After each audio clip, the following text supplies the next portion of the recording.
now I have this distinct pleasure to welcome you back and welcome our guest speaker, our keynote speaker for the moment. And I want to make sure I do him justice by reading his entire bio. So as you notice, my note card got a little bit bigger today. Shola Richards is the CEO and founder of Go Together Global, the best-selling author of Make Work Work and Go Together. He is a leading worldwide movement to change the world based on how we treat each other at work.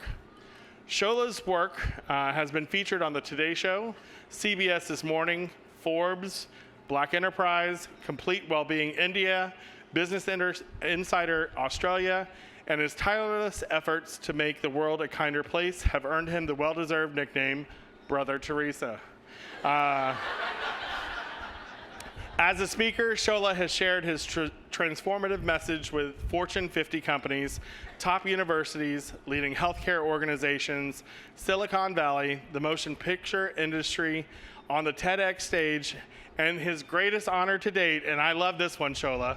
In 2021, he was invited to testify in front of the House of Representatives on Capitol Hill to share his expert recommendations on how to bring more civility to Congress. He's going to be the first to tell you that they could use a refresher course. So last but certainly not least, Shola is a father, husband, identical twin, and one of my favorites, a self-professed kindness extremist who will not rest until bullying and incivility is extinct from the American workplace. Now, without further ado, let's give him a warm Grow Financial welcome to Shola Richards.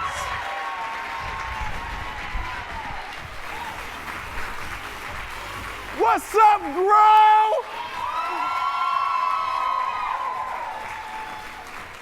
Woo! Man, I'm so glad to be here. And first of all, the Congress thing, I usually don't start with like a failure. But you know, I just gotta keep it real. And speaking of which, actually, I shouldn't even say that. I'm gonna ask your permission. Grow Financial, do I have your permission to keep it real in this session? I actually had no backup plan if you said no, so there's that. I'm gonna dive in to the Courage to Go Together, 3 questions to change how we work, how we live, and how we lead. In case you're wondering, and some of you might, my name's Shola. Shola is a West African name. Shola means one who is blessed. Isn't that cute? Thanks, I got it for my birthday. Dad jokes for days. All right, sorry. There may be more, so forgive me in advance. I'm gonna dive in. So a couple of things about this presentation, because I have an hour with you all, and there'll be time for questions. So I wanna be super clear about this. When we do get to questions, you can ask me anything. Nothing's off limits. I'm gonna keep it very real. So this presentation is gonna be hopefully inspirational, but informational as well.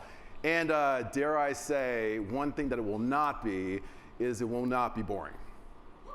Because that's one of your guiding principles, don't do boring. So I'm not gonna do boring. I wanna make sure you get a lot out of this. And for those of you watching virtually, this is not a virtual background. It really looks amazing. It's crazy. It doesn't look real, but it's real. Okay, let's dive in. And hopefully y'all can see my slides, yeah? Can you? Okay, cool. All right, great. So since my name is West African, Africa will be making a few appearances here today, starting with my all-time favorite quote. You want to go fast, go alone. You want to go far, go together. And there's a word in African culture that I want to share with you. It's a powerful word. This word is Ubuntu. Ubuntu is an African philosophy that means I am because we are. Allow me to share with you a very true story. This happened about, 9 years ago, almost a decade ago. There's an American anthropologist that went to a village in South Africa. And there's a group of African kids playing outside, no different than the kids on the screen in front of you, just happy African kids having a wonderful time. The American anthropologist walked up to these kids and said, hey kids, I want to play a game with you. I have a basket full of American toys and candy, and I'm going to set it down next to this tree. In a minute, kids, I'm gonna say ready, set, go. When I say go, kids, you can rush across the grass, grab as many toys or as much candy as you want. It'll be like a free-for-all. How do you feel about that, kids? These African kids have never seen anything like this before, right? They're like, yeah! So cute. True story. So, the American anthropologist has the basket of toys over here. African kids are like 20 yards away. He's like, all right, kids, ready, set, go!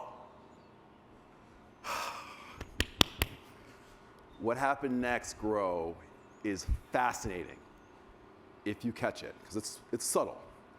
Once the anthropologist said go, the African kids didn't move a muscle. They just kind of looked at the dude like. Then after 10 or 15 seconds, one of the kids got in front of his friends, and he strongly and enthusiastically said the following. Ubuntu! Ubuntu! Ubuntu! And the kid holds out his arms like this and starts slowly and calmly walking to the toys and candy. The kids who are behind him, they rush up to him, they all interlock hands, and they all slowly and calmly walk to the toys and candy together. Listen, in the spirit of full disclosure, y'all, I have 2 girls at home, little girls at home, and that story is not going down like that in America, trust me. Parents in the house know what I'm talking about. But here's what's so interesting. The anthropologist asked the kid a question. It's like, what was that? You screamed some word and people held hands and everything was so orderly and calm. Tell me what that was all about. And the kid said something so wise beyond his years. Like, listen, there's no way that I can enjoy the toys and candy if the kids who helped make me who I am couldn't enjoy it with me. I am, because we are Ubuntu. And I'll tell you, when I heard this story for the first time, y'all, I was like, yeah, yeah. I'm easily enthused. I am. However, what I knew about this powerful story was that this required deeper research. So my background's in organizational psychology, so I'm a little bit of a nerd. I'm like, how can I figure out what does this word actually mean? There's no one-to-one equivalent in the English language, but come to find out, Ubuntu is the height of human compassion, human kindness, and human connectedness. And dare I say, we need a lot more of that in this world, y'all. Can I be real? A lot more of that in this world. Here's the thing, though. It's the powerful idea that we're all connected. There's no place where I end and you begin. So using my background, I was like, how can I operationalize this, for lack of a better way of putting it, into the workplace? And I'm gonna talk to you about how to do that. But before I do, there's always one person who's always like, yeah, cute story, but about some weird story in some faraway continent, but that would never happen in the good old US of A! America.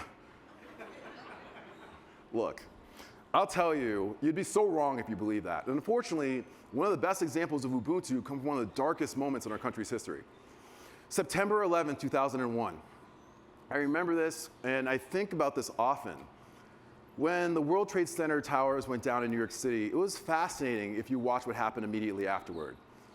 Everyone was there to honor our shared humanity and support each other. It didn't matter if you're a black, white, gay, straight, Republican, Democrat, Jew, Muslim, born-again Christian, atheist, none of that stuff mattered. Everyone was just rushing in to help people. I never saw a situation where someone was under the rubble and someone's about to help them, like, oh, hold on a second. How do you plan on voting this November's election? No, it's time for that garbage. What they're doing instead is they're honoring our shared humanity and helping others. During our darkest moments, we can figure this out. So my job today is to talk about how we can figure this out in our day-to-day work. We're gonna get into this. Now, in order to really understand this, I gotta explain to you why I'm so focused and so fixated on the story of Ubuntu and why this matters so much. So the screen's black on purpose because there's nothing to see, but I'm just gonna get really real with you. Why am I so focused about this? Okay, so nearly 20 years ago, I worked in a work environment that can only be described as soul destroying. I'm not saying that for a hyperbolic effect, y'all. It was deeply, deeply toxic. When I worked at this workplace, my colleagues made it really clear that I was not welcome there. there's so many examples I'll give you. I'm not going to bore you with them. I'll give you one example that shows the depths of the depravity that I was dealing with. So I worked in an office setting in my cubicle, and when I was on a client call in my cubicle, that was the cue, y'all. This was the cue for my colleagues to run to the break room fridge where my lunch was, a turkey sandwich, pull my sandwich out of my lunch bag, step on it, literally step on it, so I could see the footprint in the bread. These are adults, in case you're wondering. And they would put it back into my lunch bag. That and other cartoonish atrocities took place over the span of about 18 months, and I ended up falling into a very deep depression. I want to be really clear about this. I'm not using that term euphemistically, like, oh, I was really sad. I wasn't sad, clinically depressed. And I want to be clear, if there's anyone in this room who's familiar with clinical depression, you know what I'm talking about in terms of how challenging it is to just show up in this world in the way that we need to. One morning, as I was dealing with my depression, in the really darkest moments of it, I remember I was getting ready to go to this incredibly toxic job in the morning. And I woke up that morning, I'm like, man, I'm done. I'm done. And grow. I wish I could say that I was done with the job. Unfortunately, it was far darker than that. I made a decision while driving to this incredibly toxic job that I was going to take my own life.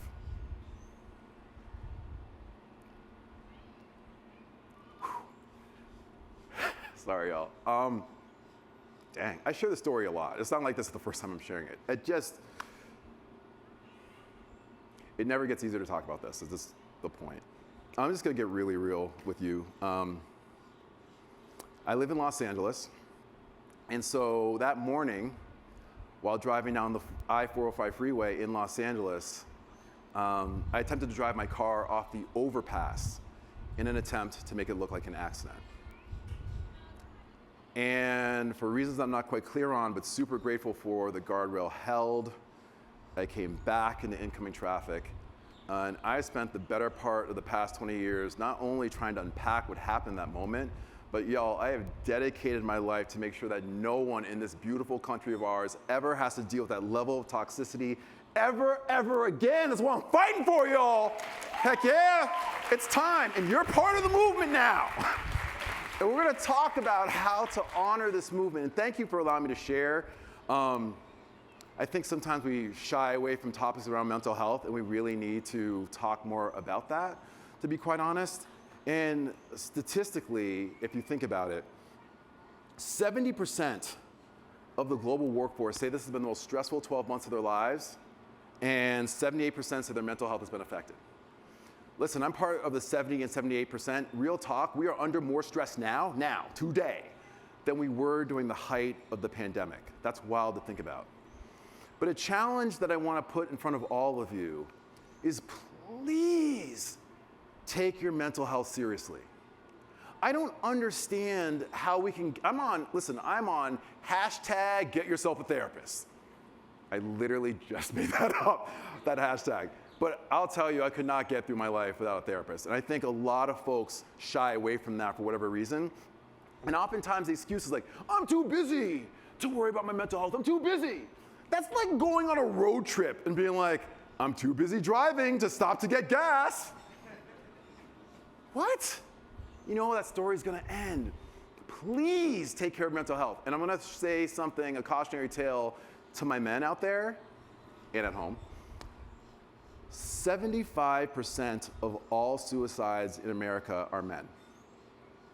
Because I think men have been conditioned to not share their feelings in a way that they need to. And if I'm giving you just an opportunity to rethink doing that, I hope today will be the day that you start. Please take care of your mental health. More on that to come. Now, I'm gonna get into the research because I think it's important. When you talk about how do you create an environment of Ubuntu, how can you really lean into this connection so you can do the best work? Make sure you're doing it for your members, fellow team members, and anyone else you are entrusted to serve. Well, there's 3 questions. And I've had the opportunity to go and see all different types of industries. Of course, finance, healthcare, higher education, sports teams. What do the best teams do that really embrace this Ubuntu mindset? Well, they ask 3 questions specifically. 3 questions that you should ask yourself before you speak or do anything. And the answer should be yes to all 3. It's very simple. The questions are, is it kind? Is it true? And is it necessary? I'm going to dive into the first one. Is it kind? Now, here's the thing. In a moment, I'm about to show you the greatest workplace sign in the history of all workplaces. I'm kind of setting myself up. No, I'm going to stick with it. It is the greatest workplace sign you've ever seen. In fact, it is so great that you're going to pull out your cell phone and take a picture of it because you're not going to believe that it's real. I know, and it is real. It is. It's not on the screen yet. Hold on, I'm trying to set it up. I saw the sign for the first time, I think it was like 3 or 4 months BC, before COVID, in case you're wondering what the acronym stood for. It's from Indiana University Health. And I swear, you're going to want this in front of every one of your stores after you see this. It's just so good. Here it is. Please take responsibility for the energy you bring to the space. Your words matter, your behavior matter, our patients and our teams matter. Take a slow, deep breath and make sure your energy is in check before entering. Thank you. Right? How gangster is that sign? I love this sign. Here's the thing. In my work now, doing this internationally, one of the biggest challenges certainly when I went to Congress, one of the biggest challenges that I saw are the amount of grown adults who are completely unaware of how their words and actions affect others. It's horrifying. Or worse, they know and they don't care. So we have to be hyper vigilant around this. And I learned the power of this sign from my mom. My mama is from the deep south, Natchez, Mississippi, not too far, relatively speaking, from Florida. And my mama taught me about this, man. And listen, I'm going to be 50 years old this year. So I know black don't crack. And I'll tell you, sometimes you think something and then you say it, and they're like, why did you say it out loud? It's too late now. You're thinking it. Anyway, my mom is just the loveliest woman, and she taught me about the power of kindness and the power of the sign. And so, like I said, I'm going to be turning 50 this year, so I knew my mom's accent pretty well by now. So when I was little, my mama pulled me aside and she said, baby. That's how my mom talks. She's so cute. God, I love my mama. Baby, there's 2 types of people in this world, baby. The ones who make you feel good as soon as they walk into the room, and the ones who make you feel good as soon as they walk out of it. Like, oh, mama's right. Gross, stop playing. You know it's true. There are people in your store, right? I know sometimes a lot of you got to see each other for the first time in person. Like I heard so many people say, oh my gosh, it's so good to finally see you in person. That happened like 1,000 times today. But here's the thing. You saw the person, right? And you're like, oh, she's here. You're all hugging them up, right? Then there's that one person, right?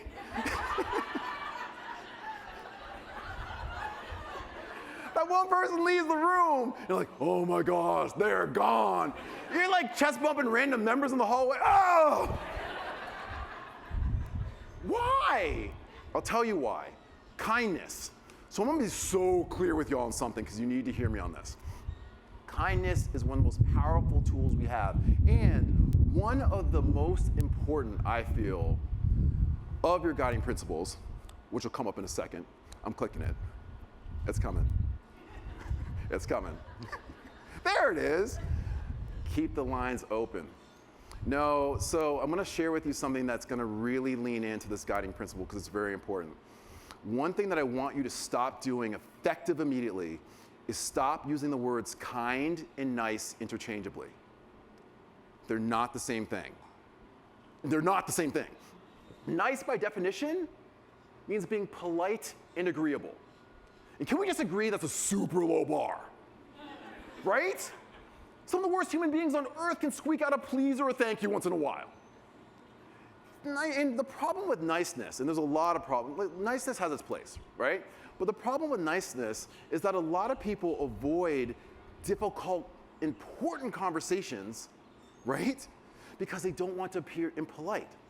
So what they do is they avoid having difficult conversations, they don't hold people accountable, they don't stand up for themselves and enforce their boundaries, and they don't support others who need help. That's what nice people do. They stay in the background because they don't want to ruffle feathers. And I can tell you right now, no pun intended, you cannot grow. Grow. With that mentality. You really can't. I want you to lean into, one last thing about niceness too. Niceness, probably the worst part of niceness is like the birthplace for passive aggressiveness. You know what I'm talking about? Oh my gosh, good job setting up that member account yesterday. That's so much better than the last 3 you set up. It's so nice to see you're finally improving. Bless your heart. What is that? That doesn't change or move the needle. Keeping the lines open talks specifically about having important conversations to improve the credit union and relationships with your colleagues. Kindness is the difference. Kindness is demonstrating through your actions that you genuinely care about another human being. And it's way harder than niceness. Kind, I want to be clear, nice is something that you do. Kind is something that you are. That's the difference. It's a matter of depth.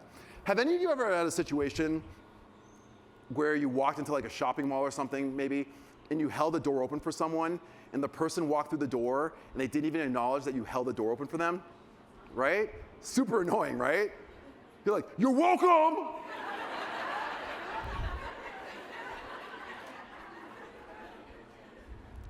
But here's the thing. If you're annoyed by that, then you're more interested in being nice than being kind. I had to do it, Grow Financial. Had to do it. The hardest stuff is kindness. Then people tell me, whoa, Shola, hold on a second. You're telling me I can't hold my people accountable then? I can't necessarily maybe fire my team members if I need to because I need to be kind? On what universe can you not do those things with kindness? And quite frankly, if you don't want to know how to do those things with kindness, then you probably shouldn't be in a leadership position to begin with. True leadership is leaning into this concept of kindness. And it's the first question of Ubuntu, is it kind? Well, one of the things that helps with kindness is our strengths. You know, funny story. So this morning I was working out at my rooftop parking garage nearby, and the marketing team saw me working out with my ropes, and they took a picture of me because they want to put it into the marketing materials. What's so funny? Should I be insulted by that? Okay, that is not me on the screen, obviously. However, one thing I do know is that part of kindness, the biggest part of kindness, is leaning into your strengths. And if you're curious, these are mine on the screen. They're coming there eventually. Number 1, positivity. Woo woo!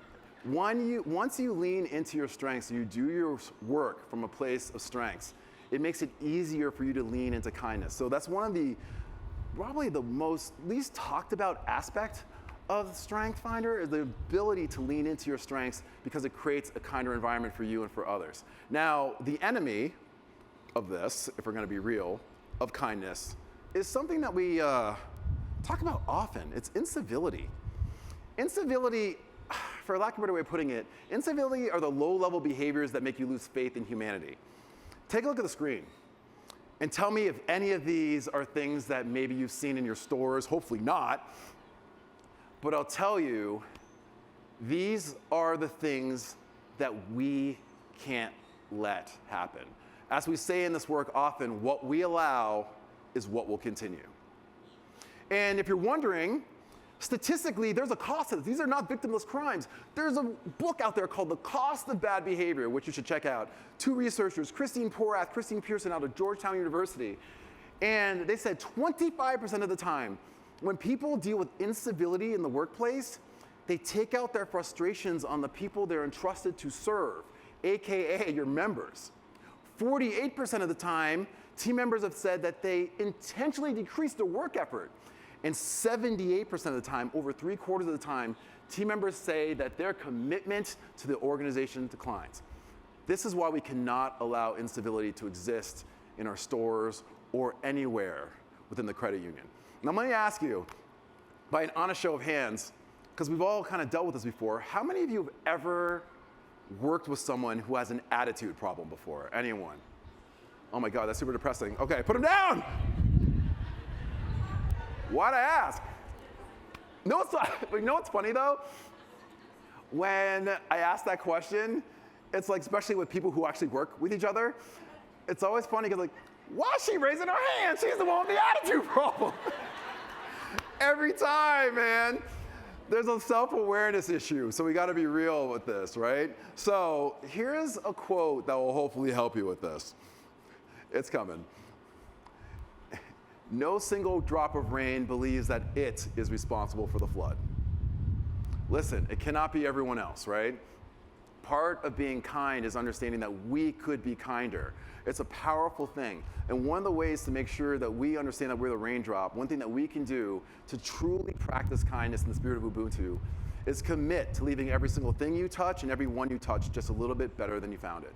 It doesn't have to be hard, right? I was in the restroom before this started. There's a paper towel on the ground. I picked that paper towel up, I put it in the trash can, I left Tampa, Florida better than I found it. Sure did. It doesn't have to be hard. It doesn't have to be hard. But I realize why it's hard for some people. Because interestingly enough, one of the things in my research is that the reason why people aren't kind to others is because they're not kind to themselves. This is the thing that I want you to lean into. Life is way too short to spend another day at war with yourself. So if you are not kind to yourself, and a lot of people save an awful form of unkindness for themselves they would never share with someone else. I want you to think of the person who you love the most. Please think of this person. Would you ever dream of talking to that person in the same way that you talk to yourself when you make a mistake? If the answer is no, then I'm asking you to really bring some kindness to yourself and talk to the person the same way you talk to the person you love the most. I mean, I think about my children. I would never be like, oh my God, you're pathetic. I can't believe you messed up again. No wonder no one wants to play with you. That's like subhuman. Who would do that? But I'll tell you, I've done that to myself. Oh my God, I made a mistake. I screwed up again. No wonder no one wants to work with me. I want you to think about this. If you talk to yourself in the way that you would talk to the person you love the most, that kindness can change the world. Because part of it is also, the challenging aspect of it is not just the thinking part, but putting into practice. I know a lot of times you go to these talks and hear about self-care, right? So I'm not gonna talk to you about self-care. Instead, I'm gonna talk to you about self-care. And that's confusing, I know. Well, I remixed it, right? I called it tough love self-care. This is the stuff, this is not like going to the spa. This is the stuff that the most resilient people on earth do to ensure they have the capacity to be kind. Take a look at this list. And this is a very, very, very good list. Once it shows up. Here it is. There is something on the screen that you know you need to do. I'm gonna give you a couple. I can't go through all of them because of time, but I'll give you one, a couple. Boundaries. Yo, my friends, here's the thing. If you truly want to have the capacity to be kind, you must have clear boundaries. And I'm gonna challenge you on this. Don't ever apologize for enforcing your boundaries. I'm gonna say something that's gonna hopefully stick with you for the rest of your life. Hear me when I say this. The only people who will be upset with you enforcing your boundaries are the people who benefited from you not having any boundaries in the first place. Does that make sense? I'm gonna say this again. The only people in your life who will be upset with you enforcing your boundaries are the people who benefited from you not having any boundaries in the first place. Start with boundaries and have them, and don't apologize for enforcing them. Second, I'm not big on absolutes, but I'm gonna say this is what really kind people do. I'm gonna challenge you on something. You need to stop watching cable news. I know. You're like, what? Yeah. So there's research on this, right? And this is hard to hear because a lot of people who truly understand this from a mental health perspective talk about this. They call cable news angertainment for a reason, right? It's truly meant to make you angry, right? The goal is two things: to put you on anxiety overload or outrage overload consistently. And the problem is they're so good at getting you to come back every single time because they know the same stories that get you all fired up and angry, like, oh! But here's the truth, though. People who watch more than 3 hours of news a day, not only are they extremely angry and unhappy, but they have a very skewed idea of what our beautiful country is truly like. And that's the absolute truth. And if you're wondering, like, well then, wait a second, how do I stay informed then? I'll answer that in a second. But I'll tell you, because the news doesn't change much. Have any of you ever watched the soap opera, The Young and the Restless? Right? You could literally stop watching that show in 1994, turn it on this afternoon, and Victor and Nikki are still fighting. They are. Same idea. So how do you stay informed? I'll give you an idea. All you have to do is go to your favorite news website, no judgment, and pick one time a day to scan headlines. That's all you have to do. And if you're allowed, just click one article per day. You'll be totally informed without the cortisol flowing through your veins, and you will be informed, but way less stressed. Last thing on this that I'll tell you about in terms of kindness, toxic relationships. I'm gonna get real, y'all, on this one. Some of y'all in this audience and at home are in a relationship that should have ended weeks, if not months ago or years ago. But you're still in it. Yo, real talk. If you're that person, I am talking to you. Hear me when I say this, y'all. Because people are like, well, wait a second, Shola. What do you mean? I'm like, if you cannot bring your kindest self to work or outside of it if you're dragging the yoke of an unkind, toxic, unhealthy relationship behind you. But Shola, what am I supposed to do? What am I supposed to do? What if it's a family member? What if it's a family member? I was like, this is so important, Grow. I need a prop for this. I need a prop. I brought a prop.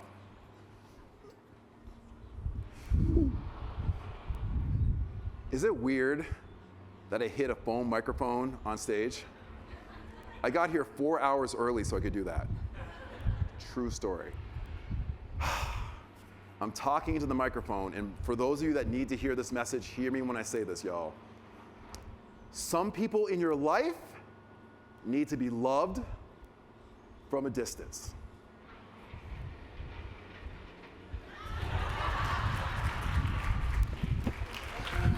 I've always wanted to do that. Listen, I'm gonna say this for real. You need to hear me. Everything on the screen are decisions, y'all. And as I love to say, you're born looking like your daddy, but you die looking like your decisions.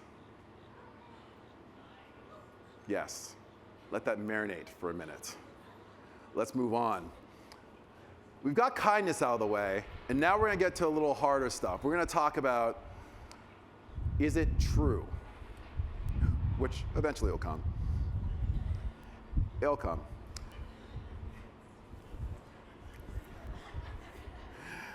So let's take a look. So is it true? Now, this is more than just telling the truth. I'm gonna give you, the screen's black on purpose. This is more than just about, like I said, telling the truth. This is the hardest part of the spirit of Ubuntu. I gotta give you a true story. So a little while ago, maybe like a few months ago, one of my dear friends, her name is Shannon. She's single, which is very important for the story, right? She called me up, and I live in Los Angeles, as I mentioned. She called me up while I'm sitting in an airport. Like, Shola, I found the perfect way to find my ideal man. I'm like, Shannon, let's go. I want to hear what you got. This is what I'm going to do, Shola. I am going to get a piece of paper. I'm going to write down on the paper all the ideal traits I want in my ideal man. I'm going to get super granular with it. And the second that I have everything I want on the list, I'm gonna post it up in the bathroom mirror, and I'm gonna read this list as I'm putting on my makeup in the morning, putting on my face. I'm gonna read this list of all my ideal traits I wanna see in my ideal man, and I'm going to cosmically draw this man to me.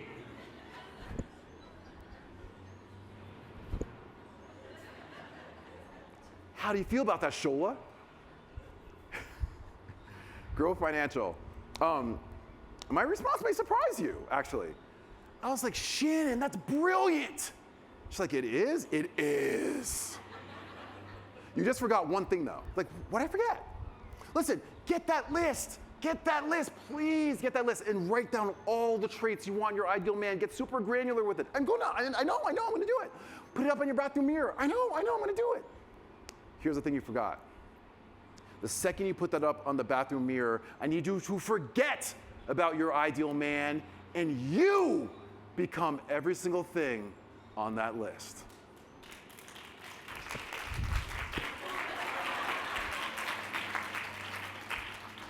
She hated that advice. She actually very rudely told me to go do something that's anatomically impossible. That doesn't need further explanation. That's good. But here's the thing. It's all about one word, y'all. Trust. Trust. And here's the thing that's so important. If we want people to trust us, one of the easiest ways to do it is to walk the talk. Why would we ever ask something of our members, especially our team members, that we're not willing to do ourselves? And here's the thing that's so important. When we think about this, it's not just the member experience, because the member experience will never exceed the team member experience. So we have to talk about how we can make sure that we live into the spirit of trust. I have an answer. One of the things that we can do, and it's coming, is if you truly want to create an environment of trust in the workplace, I'm going to challenge you to do something. You got to connect to your higher self when you come to work. You must. Now, I want to be clear on this, because you're like, wait a second, did this turn into like a sermon, like church, like higher self? Oh, no. Not about higher self, nothing spiritual about this. If you truly want to create an environment of trust, you have to connect to your higher self. But I'm going to spell it correctly, your H-I-R-E self. Worded differently. Do you remember the person who you said you were in your job interview? Do you remember what you had to say in order to get hired? That's your higher self, y'all. Let's go back in time. Maybe in your job interview, you had an opportunity like, you know how interviews go, right? Tell me about a time when you dealt with a challenging member, challenging team member, perhaps. What do you do to make this difficult situation work out for all parties involved? I mean, I wasn't in your interview because that'd be super weird. However, I'd be willing to bet next month's mortgage payment that you did not say the following. Like, difficult colleague? Difficult member? I ain't got time for that. Come on, man. No, what you did instead is you lean into your higher self, your H-I-R-E self, this magical person who has the answer for everything. Same question, totally different answer. Like, wait a second. Difficult colleague? Difficult member?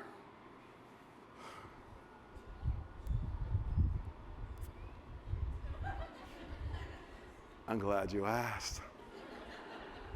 I consider challenging members to be a gift. Because I can connect to that one nugget of commonality that connects me to them. So they're being rude, being difficult. Know what I see? Someone who's scared. So someone who needs my help. So I've had the opportunity to work here. I promise that I'll be passionate about making things grow, specifically people, community, money, and dreams. Because, yes, I will be bold, I'll be great, and we're gonna have some fun, but all I need is a chance. If you hire me. Yo, I hope I got the job. I'll check in later with HR. Here's the thing. It's one thing to say this, right, in an interview, but it's another thing to actually do it at work. And this is why another guiding principle needs to be brought into play. Be accountable. Be accountable to the values. I mean, listen, you know your guiding principles. You know what you're here for. This is about people, not profit. The idea of doing what you do at Grow, regardless of where you are, whether you're here in Tampa, South Carolina, or you're working remotely in one of the near 20 states where remote employees work for this beautiful credit union, understand this. Accountability to the values matters. You know organizations that have like the poster values that no one ever lives? This place, and I saw it from my brief time here, the amount of love, kindness, support, but also this true idea of being accountable to your higher self, the person who you said you were in your job interview, can change everything. And so here's a rule, and this locks into the spirit of Ubuntu around trust. If you would never dream of saying it in a job interview, then do not do it at work. That's simple. So how do we do this? There's two ways. One is through psychological safety. Psychological safety is a belief that one will not be punished or humiliated for speaking up on ideas, questions, concerns, or mistakes. Here's what this means, and I hope this is true on your work teams. You should be able to raise your hand, figuratively speaking, and say things like, I don't know, or I'm burned out, or I need help, without the fear of being shamed for doing so. A lot of people are afraid of telling each other the truth because they don't want to affect their promotability if they're struggling. The best workplaces that create the highest levels of trust are ones that have psychological safety. It is an absolute critical need. And I'll tell you this, when you run into people, whether it's team members or members, who may be acting in a way that you're not quite understanding, I'm gonna give you something that may help you with this to remain in a place of psychological safety. Please choose, I can't say this enough, if you can, choose empathy and understanding and curiosity over judgment. I'll give you an example, and what I'm gonna say next could change how you work, live, and lead forever. Whenever you see bad behavior in the world going forward from now on, just remember this. All bad behavior is simply an unskilled expression of an unmet need. This is super deep, so I'm gonna say this again. All bad behavior is simply an unskilled expression of an unmet need. This allows you to lean into psychological safety more easily instead of going to judgment. Stay curious. And this is one of the things I'm gonna challenge you on. Create an environment where people can tell you the truth, and if they can, they're gonna be able to do their best work. The second part is around being an upstander. This is very different, but this also involves how we create more trust. When we see bad behavior in someone that's harming another person, right? One of the things that most people do is they choose to be a bystander. They're like, my name is Wes, keep me out of this mess. Being an upstander means that you are gonna step up in support of someone who's struggling. You know, it's interesting, because when we talk about one of the guiding principles, growing the greater good, around the social impact that you are making, not just around Tampa or South Carolina, but really, thankfully, throughout the country, wherever they happen to work, this requires us to step in and step up and speak up in support of others who need us. One of the most reductive ways to live life is being the person who's like, hey, if it's not a problem for me, then it's not a problem.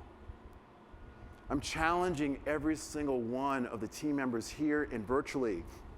Please lean into the idea of being an upstander. And by the way, if you're non-confrontational and you don't want to jump into the middle of things, I get that. What you can do instead is equally as powerful. Go up to the person after the fact who may have been harmed and be like, hey, listen, I saw what happened. I'm so sorry that you had to deal with that, and I just want to let you know I see you and I appreciate you, and I'm sorry you had to experience that. If we're gonna get real, when I was in my toxic workplace and I attempted suicide, tons of people saw what was going on, and no one did a thing. One person, if just one person, but hey man, listen, I'm so sorry you're dealing with that. I don't know why they're doing this. I just want to let you know I see you. That could have literally changed my life, and no one did it. I'm gonna challenge you, if you want to create an environment of trust, in addition to being your higher self, in addition to creating psychological safety, please lean into being an upstander, because you're talking about growing the greater good. One of your guiding principles requires you to get off the sidelines and do the uncomfortable work of helping others. If that is in your heart, I'm gonna challenge you to do more of it. The third is it necessary? Now, if it's kind and it's true, then it's probably necessary. However, a lot of people struggle to do what's necessary and have those necessary conversations. So I wanna make sure you get this one. I talked about my mom already, and God, I love my mom, but I've not talked about my equally fabulous dad. My dad's married to my mom for 49 loving years, and My dad is from a small country in Western Africa called Sierra Leone. Have you ever heard of it before? Nice, so worldly, right on. Okay, for those of you geographically challenged, I got your back. Have you ever watched the Disney movie The Lion King before? Okay, my dad is Mufasa. That's literally all you need to know. Which makes me Simba. I'll be king one day. You know, it's real talk, bro. It's really hard to talk about my pops. I lost my dad in 2019 to a valiant battle with colon cancer. And honestly, and this may sound cheesy to some, I feel his energy here. Like I really, really do. He's just the kindest man, larger than life figure. My mom and dad were married for 49 loving years, and he passed away shortly before their 50th wedding anniversary. And, you know, my mom and dad, by the way, are the best example of human love I have ever seen. And they're the odd couple, right? Southern belle, African dude, totally different ends of the earth, right? They met on Valentine's Day. They're like a Hallmark commercial come to life, right? They held hands on walks, they kissed, which is so gross. It's cute. My dad is a philosopher by heart, and he helped me out shortly after I attempted suicide. He knew I was depressed, but he did not know that I attempted suicide. And I'm gonna be really real. I didn't tell this to anyone for 11 years. So I kept this to myself, but he knew I was depressed. So my dad called out to me in a voice I can do pretty well by now. He said, Shola.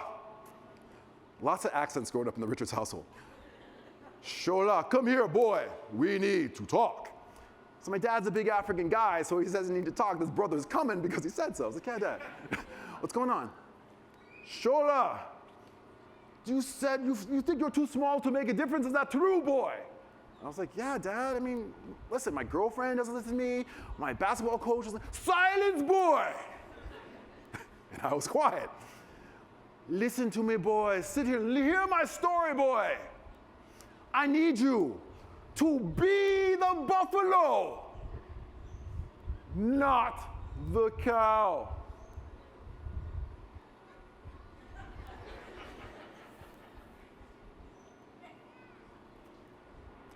What are you talking about? I'm struggling and you're giving me African riddles? What is this nonsense?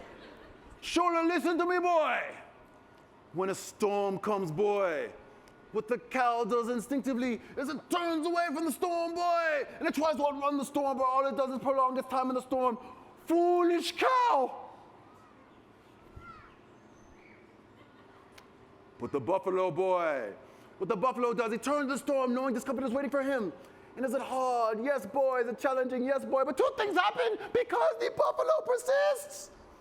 One, because the buffalo keeps going. His time in the storm is shortened. And secondly, my son, because he did what was hard and necessary, he's been made stronger by the experience. Be the buffalo, my son, not the cow. It's like, dang, Dad, that was deep. I appreciate that. But grow, I need you to understand this. Here's the thing. I'm gonna say something that's gonna sound somewhat depressing. It's not, it's freeing, I promise you. Here's the thing. Whatever challenges you're going through right now, it will not get easier. You're like, wait, what's the good part of this? It's not gonna get easier. The only thing that happens is we get better at handling hard things. So it's not a matter of the situation getting easier. We have to get better, and again, we must grow and rise to the occasion. Here's the thing. If you choose to run from the issue, but I don't want to deal with it, I don't want to deal with it, bad news, you already are. You don't want to be the cow? Just having rain on your head consistently? The challenge I'm going to do, and I tell people, turn into it. Because your time in the storm will be shortened, and you'll be stronger on the other side if you choose to do this. But in order to really get this, you need to commit. So I'm about to share with you the best definition of commitment I've ever seen. Commitment means staying true to what you said you're going to do long after the mood you said it in has left you. My real ones understand. But this also requires us to lean into another guiding principle, is to grow forward. The cool thing about Grow Financial is that not only are there room for improvement, room for growth in terms of your career, but Grow Financial expects a lot of the team members. And the only way to reach these goals is to fully and truly commit to this work. This guiding principle around Grow Forward is going to require you to do some hard stuff, and you got to lean into commitment. I'm going to tell you how. Part of it requires us to be resilient. I'm going to give you some science. The sad thing about resilience, it's so misunderstood. So if you want to do what's necessary, I'm going to give you some science on how to do this on this slide. A lot of people think resilience, they think of like, I don't know, like SEC football coach energy, right? They're like, suck it up, buttercup, quit being a baby. This is hard for everyone, quit your crying. Like, that's not resilience. That's like a recipe for a mental breakdown, right? I'm not into that.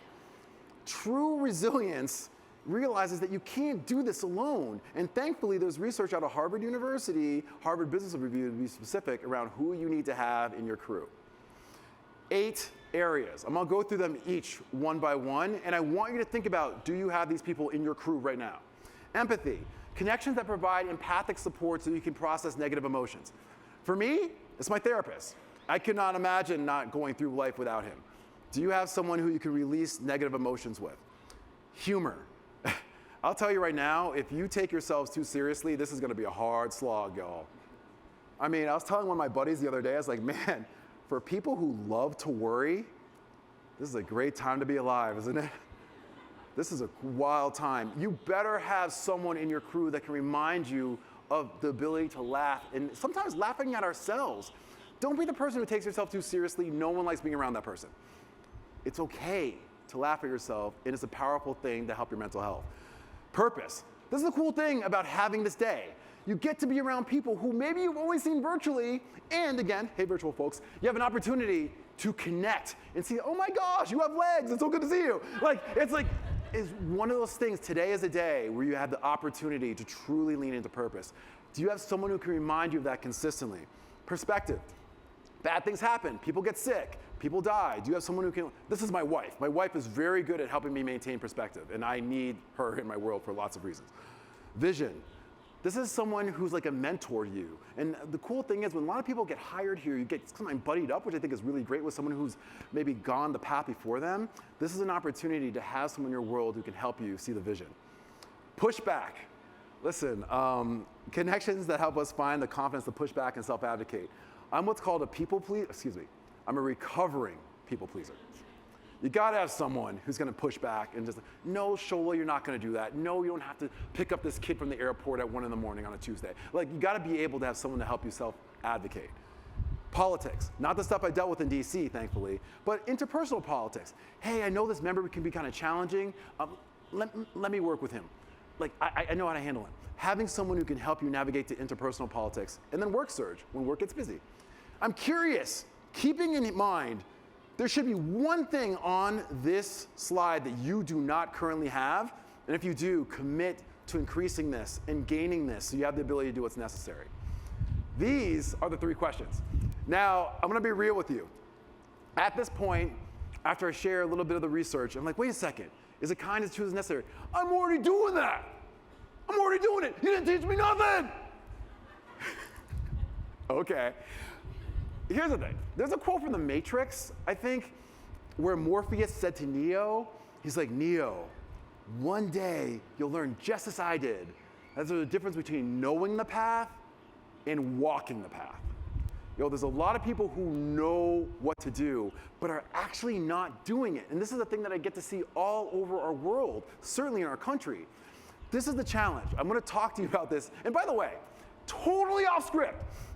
I just thought of this. If you're thinking, I already know this stuff, you didn't teach me anything. Okay, I'm gonna teach you something that you did not know prior to walking in here.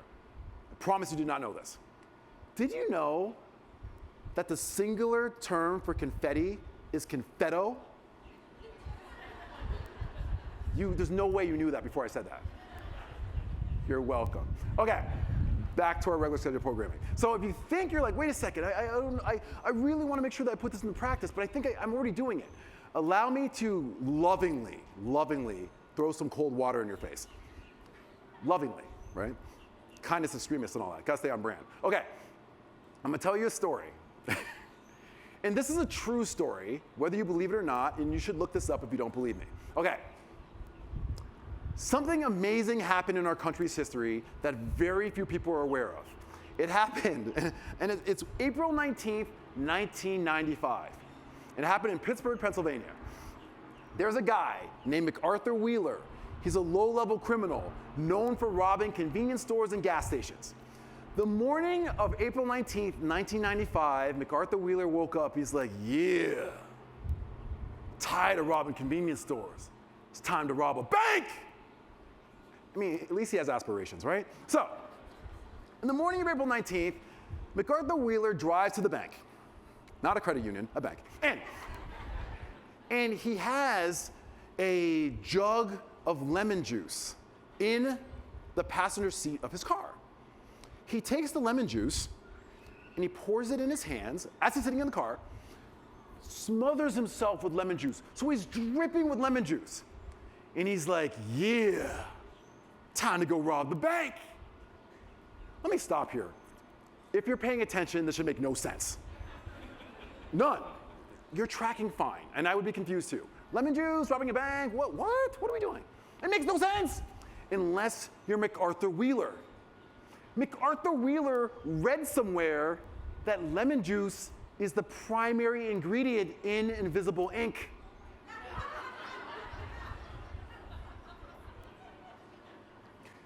So my dude made the very questionable mental leap. If I harvest the main ingredient from invisible ink, cover myself in it, I'll become invisible and I can rob the bank like a ghost. Yo, fact check me if you think I'm playing. So, he walks into the bank and he's like, give me your money. And the teller is so horrified that this guy's so brazenly dripping with citrus, just here, take it. And he's like, this works. There's footage of him walking past the security cameras.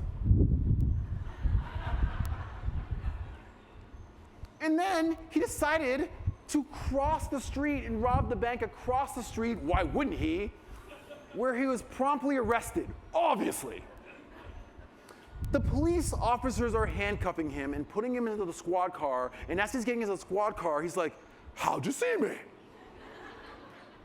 And the police officer, what do you mean, how did I see you? Right in front of me, get in the car. But I wore the juice! Off to jail he went. This made national news, and thank God for everyone here, including myself, that it did. Because two men out of Cornell University, David Dunning and Justin Kruger, like, what in the heck was that? And did some research. This started with MacArthur Wheeler. Like, wait a second. He wasn't mentally ill. He wasn't high on drugs or drunk. He was just really incompetent. Really incompetent. So they started doing research. And come to find out, this is a thing. It's a psychological bias where a lot of people really highly state their skill in relation to their actual ability.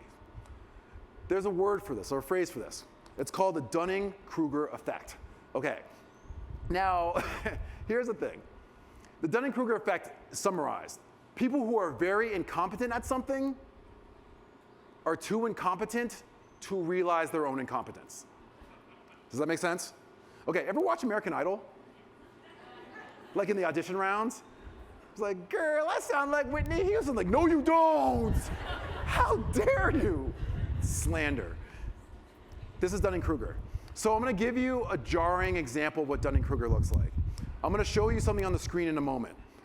This will never leave your mind for the rest of your life. And I should apologize in advance. I'm sorry. But this is for your learning. This is not a doctored image. This is not doctored. You're like, there's no way this is real. It's very real. Curtains, please.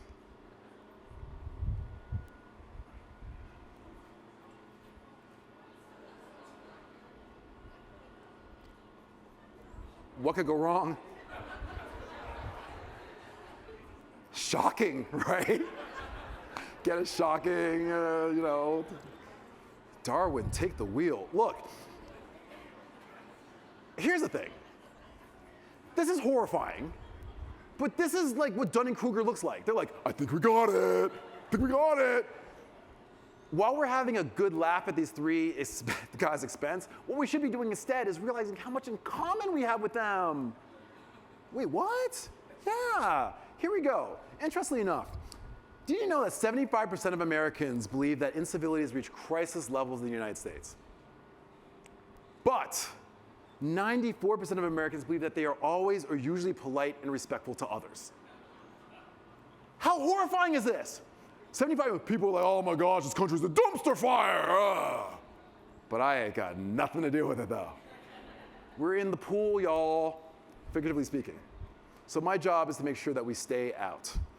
The last thing I want to lean into is understanding, please don't think these questions are common sense. I want to be clear about this. This is not common sense. I was on a flight last month, and I was sitting on the flight, and there was a guy sitting across from me who was barefoot on the flight, and he was using his iPhone charging cable to floss between his toes. If there was a dental hygienist on the flight, she would have slapped a gold star on his chest for the vigor that he was using to floss between his. Listen, common sense is not that common, y'all. So let's not believe that this is common sense. The hard thing is putting this in practice. But I often at this point get a lot of yeah buts. Yeah, but how can I stay focused on these 3 questions when work and life becomes really hard? I'll give you something that may be helpful. I used to, I do a lot of work in customer service. And I was working at a hospital, for a hospital that must go nameless, because you've heard of it. And I went into the training to help create the customer service and build up the customer service for the patients.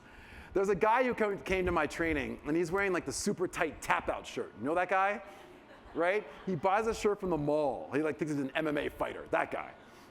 And you know he went to the register, because the shirt was so tight. He's like, hey, bro, you got this shirt in extra medium, bro? Gotta make the abs pop, bruh. It's like one of those guys. Anyhow, I was doing my training, and he raised his hand. And he's like raising his hands. And you can, anyone who's in training and development knows, you can tell the quality of the question based on how people raise their hand. And he just, I'm like, oh, here we go. I was like, yeah, what's up, man? He's like, are you telling me that I gotta offer quality customer service to my patients every day? Every day you want me to be kind and loving. Every day you want me to show up to work on time. On time. Every day? Because Shola, that's what you're saying. You're full of it and you know it. Yo, girl, I got to act this out. He was like so smug with it. He's like leaning back in his chair just like, yeah. Ah, Dios mío. Whoa. Kind of surprised me there. So, here's something to keep in mind. Sometimes when someone's really lost, here's a great teaching tool. Make them feel like you're on their side, and the last second, you pull the rug out from under that dude. I was like, wait, hold on a second. Act like you care about our patients every single day? No. Show up to work on time every single day? No, you don't have to do that. He starts elbowing the cute girl in class. Look at him validating me. And she's like, ew, don't touch me. But what happened next is very important. I really want to leave you with this thought. You don't have to do the right thing every single day, but you do have to do the right thing just today. Just today. But, you know, when tomorrow comes today, just today. 3 weeks from now, and 3 weeks from now finally becomes the day, just today. He was like, oh man, you got me. I was like, I sure did, bruh. But I want to make sure you get this, Grow Financial. Hear me when I say this virtually and in person. Life is going to be hard, right? And you don't have to do the right thing every single day. You don't have to do the right thing just today. It's like, well, Shola, you don't get it. Tomorrow's going to be so hard. And I don't mean to be flippant. Who cares? Tomorrow's not even here yet. And how many reminders do you need in the news that tomorrow's not promised to any of us? This is it. And from a suicide survivor, I'm going to tell you this is literally all we got is today. And you can do anything till you fall asleep tonight. Do you have to do it tomorrow? We'll worry about that when we get there. But you can do anything till you fall asleep tonight. And that's what I'm going to ask you to do. Yo, I used to drink, 7 years ago, I used to drink five Diet Cokes a day. 5 Diet Cokes a day. Brother was addicted. One day, 7 years ago, I said, just today, I'll only drink 4. Got to start somewhere, like just today. Then I said, just today, I'll only drink 3. And then it was just today, I'll only drink 2. And that was just today, I only drink 1. And then 7 years ago, I said, just today, I will not drink 1. And for 7 years and counting, I've not had a sip of a Diet Coke. And I replaced it with green kale smoothies from my Vitamix blender. What? Talk to me about change, y'all. If you truly want to lean into this concept of doing the right thing just today, that's all I'm going to tell you. You don't have to do this forever. You just have to do it today. In closing, these are the 3 questions. Is it kind? Is it true? Is it necessary? I believe these questions have the power to change the world. It truly, truly does. But in order to change the world, we have to understand our role. The important thing that I want to leave you with is a simple concept. The idea that we have to have a title to be a leader is so outdated and unfortunately so misguided. We do not need to have a title to have a... Here's the thing. Getting a piece of plastic from HR that we put on our chest makes us a leader as much as me going out to the local mall, buying a Tampa Bay Buccaneers jersey, putting that on my chest makes me a professional football player. True leadership is people follow you because they choose to, not because they have to. And the question, I know is going to be awkward, but think in your head, don't answer out loud. I ask this question all the time. If your direct supervisor did not have their authority over you, would you still choose to follow that person anyway? That is the key to Ubuntu leadership. I'll say it again. If your direct supervisor did not have their authority over you, would you still choose to follow that person anyway? Because you want people to follow you by choice, not because they have to. And I'm removing the top and putting this up so you can see it. Because this gives me to the very final guiding principle. Innovate and collaborate. You know, I think about what innovation means. It means taking risks, right? Taking risks in leadership. It means that you step in and lead from where you are. Because if you truly do this, this will change the world. And the only way to do this is together. So if you want to go fast, go alone. You want to go far, go together. And I'll tell you this.